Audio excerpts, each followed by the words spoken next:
आज हम लोग बात करने वाले बीए पार्ट 1 हिस्ट्री ऑनर्स का चैप्टर 8। चैप्टर 8 बहुत विस्तार से हम लोग पढ़ लिए थे, पूरा विस्तार से चैप्टर 8 पढ़े थे और इसका ऑब्जेक्टिव क्वेश्चन भी देख लिए थे और सब्जेक्टिव जो क्वेश्चन है पहला सब्जेक्टिव क्वेश्चन देखे थे और इसमें एक और सब्जेक्टिव क्वेश्चन बाकी था।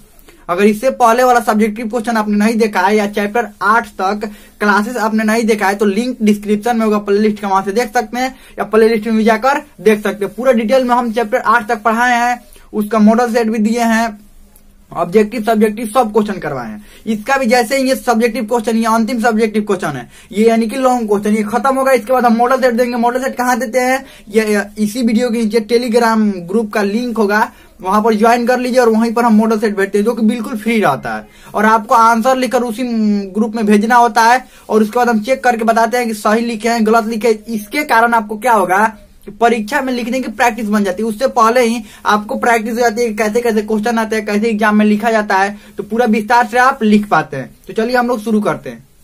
हम लोग का ये दूसरा क्वेश्चन है। दूसरा क्वेश्चन क्या है कि प्राचीन भारत पर सिकंदर के आक्रमणों के स्वरूप एवं प्रभावों की विवेचना करे।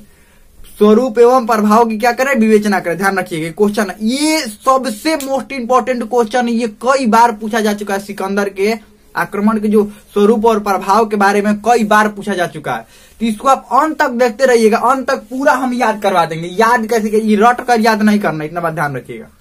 रट कर याद नहीं करना, आप खुद से लिख सकते हैं। मान लीजिए रट कर याद कर लिए, कोई अलग क्वेश्चन बहुत सारा ऐसे पूछ दिया जाता है जो कि जिसका आंसर नहीं याद रहता है, खुद से अपने से उसका आंसर लिखना होता है। तो क्या करें, अगर अपने से बनाकर लिखने की आदत रहेगा तो किसी भी क्वेश्चन का आंसर लिख सकते हैं। तो इसका भी इसको ध्यान से समझिए ताकि खुद से आप आंसर लिख पाए। तो देखिए सबसे पहले इंट्रोडक्शन लिखते हैं, उसके बाद इंट्रोडक्शन, तो सबसे पहले तो इंट्रोडक्शन सबसे महत्वपूर्ण होता है। जैसे मूवी का ट्रेलर होता है ना, ट्रेलर जो सबसे ज्यादा महत्वपूर्ण होता है, वही ट्रेलर देखकर हम लोग को लगता है कि मूवी बहुत अच्छा होगा। ठीक वैसे ही समझ लीजिए कि ये ट्रेलर है, एग्जामिनर शुरू वाला ही चेक करता है, शुरू वाला सबसे ध्यान से चेक करता है आपका शुरू वाला लिखे क्या है। अब इतना टाइम है कि बीच वाला इतना ध्यान से करेगा नहीं। सबसे ज्यादा ध्यान यहाँ पर रहता है, जो एग्जामिनर चेक करने वाला रहता है सबसे ज्यादा ध्यान यहाँ पर, तो इसको बहुत बेहतरीन से लिखते हैं। मतलब यहाँ पर लिख देते कि अंदर में क्या लिखा हुआ है सब यहीं पर देखकर पता चल जाएगा। देखिए क्या लिखा गया है, सिकंदर विश्व विजेता बनने के उद्देश्य से। क्वेश्चन पर ये समझे है, सिकंदर के आक्रमण का स्वरूप लिखना है और प्रभाव लिखना है। सिकंदर आक्रमण भारत पर कैसे किया था और उसके बारे में पूरा, तो ये पूरा हम जब चैप्टर पढ़ाए थे पूरे डिटेल में आपको बताएंगे। ये तो आप खुद से लिख सकते हैं, अब खुद से लिख सकते हैं, लेकिन ऐसे एकदम फॉर्म में लिखना होगा। आपको सिकंदर के बारे में सब कुछ पता होगा, कैसे आक्रमण किया, कहाँ का था, कब उसका जन्म हुआ, कैसे पूरा डिटेल में बताया। लेकिन इसको ऐसे इस फॉर्म में लिखने पर तब अच्छा नंबर मिलेगा, ध्यान रखिएगा। चलिए क्या है कि यहाँ पर सिकंदर विश्व विजेता बनने के उद्देश्य से यूनान, यहाँ पर लिखा यूनान से भारत की ओर बढ़ा, लेकिन वह पूरी तरह से भारत को नहीं जीत सका। वह वापस अपने देश लौट गया। वह 19 महीनों तक भारत में रहा। देखिए तो इससे पूरा डिटेल पता चल जाता है कि सिकंदर भारत तो आया विश्व विजेता बनने का सपना लेकर, लेकिन इसको वापस फिर अपने देश यूनान लौटना पड़ा और 19 महीनों तक भारत में रहा। देखिए इंट्रोडक्शन से ये इतना पता चल गया। बड़ा भी थोड़ा इंट्रोडक्शन और उसके बारे में लिख सकते हैं, लेकिन जरूरत नहीं है। अगर आपको अगर और पेज भरना होगा, देखिए परीक्षा में तो और पेज भरना होता है, तो यहाँ पर तो हमको पेज नहीं भरना, आपको समझाना है बस कि लिखा कैसे जाता है। हम आपको ये समझा रहे हैं कि लिखा कैसे जाता है, ये नहीं कि पूरा यहाँ इतना इतना लिखना है, नहीं, लिखा कैसे जाता है। एक बार आप समझ गए कि कैसे लिखा जाता है तो आप अपने से लिख सकते हैं। चलिए आगे बढ़ते हैं। तो यहाँ पर अब लिखना है सिकंदर का परिचय, लिखकर अंडरलाइन डैश करना है। अब सिकंदर के बारे में यहाँ से लिखना है। अब लिखना है यहाँ पर सिकंदर के बारे में जानना या सिकंदर का प्रारंभिक जीवन। यहाँ पर लिखना है सिकंदर का प्रारंभिक जीवन। सिकंदर का एक नंबर देकर नहीं, आपको ऐसे ही लिखना है सिकंदर का प्रारंभिक जीवन। प्रारंभिक जीवन उसको एक महान राजा या महान सम्राट बनाने में महत्वपूर्ण भूमिका निभाता है। महत्वपूर्ण भूमिका निभाता है। उसका जन्म, यहाँ पर देखिए ये महत्वपूर्ण भूमिका क्यों निभाता है, क्योंकि प्रारंभिक जीवन से इसको शिक्षा दी गई थी। किस चीज के लिए, राजा बनने की शिक्षा दी गई थी, इसीलिए इतना बड़ा राजा बन पाया। अब लिखना है उसका जन्म 356 ईसा पूर्व 356 ईसा पूर्व में हुआ। 356 ईसा पूर्व में उसका जन्म कब हुआ? 356 ईसा पूर्व में हुआ। उसके पिता का नाम फिलिप था। फिलिप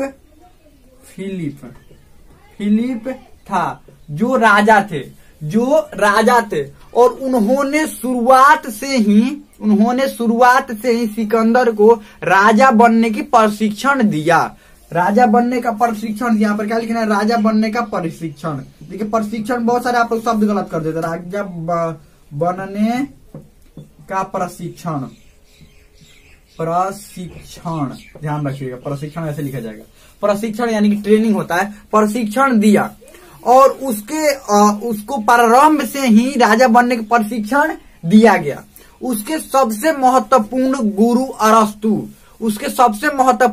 अरस्तु द्वारा उसको कई अलग अलग प्रकार की शिक्षाएं दी गई। उसके महत्वपूर्ण गुरु अरस्तु द्वारा उसको कई अलग अलग प्रकार की शिक्षाएं दी गई। अब उसको शिक्षा को कैसे लिखेंगे? यहाँ पर अब जगह तो है नहीं, यहाँ पर इसको मिटा दें। आप लोग लिख लिए होंगे ना, इसी को मिटा देंगे क्योंकि इधर अब लिखेंगे तो फिर दिक्कत हो जाएगा। यहाँ पर अब देखिए, अब इसके बाद ठीक यहाँ पर हम लिख देते हैं, लेकिन आपको लिखना इसके नीचे ही है, ध्यान रखिएगा। यहाँ पर जगह नहीं है तो हम यहाँ पर बना दे रहे हैं। उसके गुरु द्वारा उसके कई विभिन्न प्रकार की शिक्षाएं उसको दी गई। अब यहाँ पर लिखना है शिक्षा, साइड में यहाँ पर इतना लिख लिया ना, उसके नीचे यहाँ पर शिक्षा लिखना है और शिक्षा लिखकर और अलग अलग प्रकार की जो भी शिक्षाएं दी गई। पहला इतिहास डाल सकते हैं, इतिहास, भूगोल 2 नंबर में से, 2 नंबर में भूगोल, 3 नंबर में क्या हो जाएगा?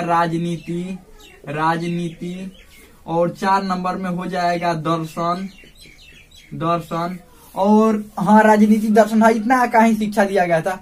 और भी आसपास की जो भी, हाँ, तात्कालिक परिस्थितियों की समझ कैसे रखा जाए, ये आपसी मित्र और दुश्मन को पहचाना कैसे जाए, ये सबकी शिक्षा किसने दिया था? अरस्तु। शिक्षा हो गया। अब यहीं पर एक भारत का मैप बनाएंगे। यहाँ पर जगह इतना हो गया ना, देखिए इतना लिख लिए, उसके नीचे ये बनाइएगा, साइडों में जगह बच जाएगा तो वहां पर एक भारत का मैप बनाइए। भारत का ऐसे मैप बना लीजिए, ऐसे भारत का मैप बना लीजिए और यहाँ पर दर्शाइए यूनान। यहाँ पर क्या दर्शाइए? यूनान लिखिए ये पूरा, और यहाँ पर लिखिए मकदूनिया। समझ में आ गया? यहाँ पर क्या लिखना है? मकदूनिया लिखना है, ताकि एग्जामिनर को ये पता चले कि आपको ये बात पता है कि वो मकदूनिया का था और पूरे यूनान को जीत लिया था। शिक्षाएं उसको इतनी तरह की शिक्षाएं दी गई थी, ये देखकर ही समझ में आ जाएगा एग्जामिनर को। तो समझेगा कि लड़का जो है वो बहुत तेज है, ये पढ़ने में बहुत तेज है, क्योंकि एक को शब्द आपका नहीं पड़ेगा। अगर आप इसको एकों को शब्द में ऐसे लिखते हैं तो नहीं पड़ेगा, लेकिन सामने लिख देंगे ना। देखिए ऐसा कीजिए कि कॉपी भरा भी रहे, पैराग्राफ में भी लिखें और ऐसे में भी बनाए और मैप भी बनाए, ताकि हर तरह से कभी भी अगर कहीं से भी अगर नजर पड़ गया एग्जामिनर को तो फुल जरूर नंबर दे देगा। ध्यान रखिएगा। आगे बढ़ते हैं। यहाँ पर अब इसके नीचे अब आप लिखना शुरू करेंगे। उसको और भी युद्ध लड़ने की कलाएं सिखाई गई थी और रणनीति, युद्ध में बेहतर रणनीति बनाने की भी शिक्षा दी गई थी। उसके पिता के मृत्यु के बाद, पिता आपको पता है फिलिप से, पिता के मृत्यु के बाद 336 ईसा पूर्व में, 336 ईसा पूर्व में उसे राजा बनाया गया। 336 ईसा पूर्व में उसे राजा बनाया गया, जिसके बाद वो पूरे यूनान को जीता। जिसके बाद अपने बेहतर रणनीति के कारण पूरे यूनान को जीता और अपने पड़ोसी क्षेत्र ईरान को भी अपने कब्जे में ले लिया। उसके बाद विश्व विजेता बनने का सपना लेकर भारत की तरफ बढ़ा। और रास्ते में जितने भी क्षेत्र आते गए सबको जीतता गया। रास्ते में जितने भी क्षेत्र आते गए सबको जीतता गया। हो गया। अब यहाँ पर लिख रहा है भारत की धरती पर पहली जीत। भारत की धरती पर पहली जीत ऐसे करके और अंडरलाइन कर लेना। यहाँ पर लिखना है सिकंदर का सबसे महत्वपूर्ण जीत भारत की धरती पर पहला जीत माना जाता है। यह जीत उसको तक्षशिला में मिला। तक्षशिला का राजा आम भी खुद आत्मसमर्पण कर दिया। सिकंदर के सामने खुद आत्मसमर्पण कर दिया। वह पहला ऐसा राजा था जिसने खुद, भारत का वो पहला ऐसा राजा था जिसने खुद सिकंदर के सामने आत्मसमर्पण किया और साथ में ही सिकंदर को भरपूर मदद का आश्वासन दिया। सिकंदर को भरपूर मदद का आश्वासन दिया, सब लिखना है इसमें, आश्वासन दिया। उसके बाद सिकंदर ने तक्षशिला में आम्बी के दरबार में अपना भी दरबार लगाया और वहां से भारत के सारे राजाओं को एक संदेश भिजवाया जिसमें ये लिखवाया कि जितने भी राजा है वो खुद आत्मसमर्पण कर दे, नहीं तो हमसे युद्ध के लिए तैयार हो जाए। लेकिन कुछ छोटे मोटे राजाओं ने ही आत्मसमर्पण किया, बाकी लोग युद्ध करने के लिए बिल्कुल तैयार थे, बाकी लोग युद्ध करने के लिए बिल्कुल तैयार थे। अब यहाँ पर अब लिख लिया, अब यहाँ पर झेलम, यहाँ पर झेलम युद्ध लिखकर और अंडरलाइन है। यहाँ पर झेलम युद्ध, यह युद्ध झेलम के किनारे, यह युद्ध झेलम के तट पर 326 ईसा पूर्व में हुआ था। कब हुआ था? 326 ईसा पूर्व में, क्योंकि भारत में उसकी एंट्री हुई थी 326 में। 326 ईसा पूर्व में सिंध का राजा पोरस और सिकंदर के बीच युद्ध हुआ था, जिसमें सिकंदर का सबसे मददगार तक्षशिला का राजा आम्बी था। जितने भी पोरस की कमियां थी और जितने भी उसके मजबूत जगह का मतलब मजबूत क्षेत्र थे, उन क्षेत्रों को आम्बी ने सिकंदर को बता दिया, जिसके कारण सिकंदर को युद्ध जीतने में काफी मदद मिला। और कई बार पोरस की सेना सिकंदर की सेना पर भारी पड़ रही थी, लेकिन अंत में पोरस की हार हुई और पोरस को सिकंदर के सेनाओं द्वारा घेर लिया गया। और उसके बाद सिकंदर ने पोरस से पूछा कि तुम्हारे साथ कैसा व्यवहार किया जाए, तो पोरस ने कहा कि एक राजा दूसरे राजा के साथ जैसे व्यवहार करता वैसे ही आपको व्यवहार करना चाहिए। ये वीरता वाली बातें सुनकर सिकंदर ने पोरस को छोड़ दिया और उसके बाद सिर्फ सैनिक मदद मांगा और कहा कि तुम अपना राज्य चलाओ। इतना कुछ लिख लिए ना। अब एक और बात समझिए, यहाँ पर पोरस के हारने का सबसे बड़ा कारण क्या था? हारने का सबसे बड़ा कारण था आम्बी ने सारी उसकी बातें बता दी थी। सब लिखना नहीं है, जितना बोले वही लिखना, ये सब हम आपको समझा रहे हैं।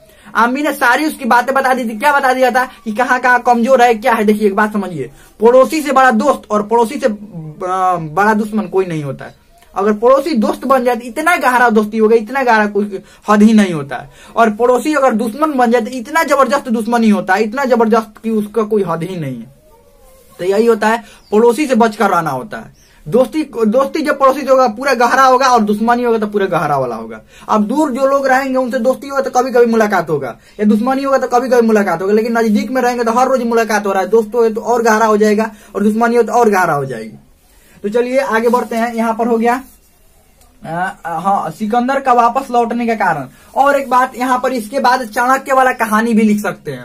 अगर देखिए अब हम कहानी लिखवा रहे हैं, अब ये बड़ा और या बढ़ता जाएगा, लेकिन आपको तो बड़ा करना है ना इसको, आंसर को। तो खुद यहाँ पर ये चाणक्य वाला कहानी लिख सकते हैं कि चाणक्य तक्षशिला से मगध में गए थे। आपको ये वाला कहानी बताया, मगध में गए थे, मगध के राजा धनानंद से मदद मांगने के लिए, लेकिन धनानंद ने मदद नहीं किया, उनको बाहर निकाल दिया महल से। ये सब पूरा जो कहानी है यहाँ तक लिख देंगे, यहाँ तक कहानी लिख देंगे। और डराने तक, जहां तक अंतिम में जब ये चंद्रगुप्त मौर्य उनकी सेना में एंट्री हो गया, चंद्रगुप्त मौर्य का, और सेना में एंट्री होने के बाद क्या हुआ, वो उनके सेनाओं में भय फैलाने लगा, जिसके कारण उसकी सेनाएं जो थी वो क्या वापस लौटने पर मजबूर हो गई।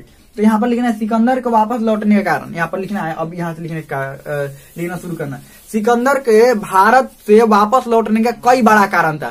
सिकंदर की सेनाएं ब्यास नदी के दूसरे छोर पर खड़ी थी और ब्यास नदी जैसे ही पार करते ये मगध की सीमा में प्रवेश कर जाते, लेकिन ब्यास नदी ये लोग पार नहीं कर पाए और वापस अपने देश लौट गए।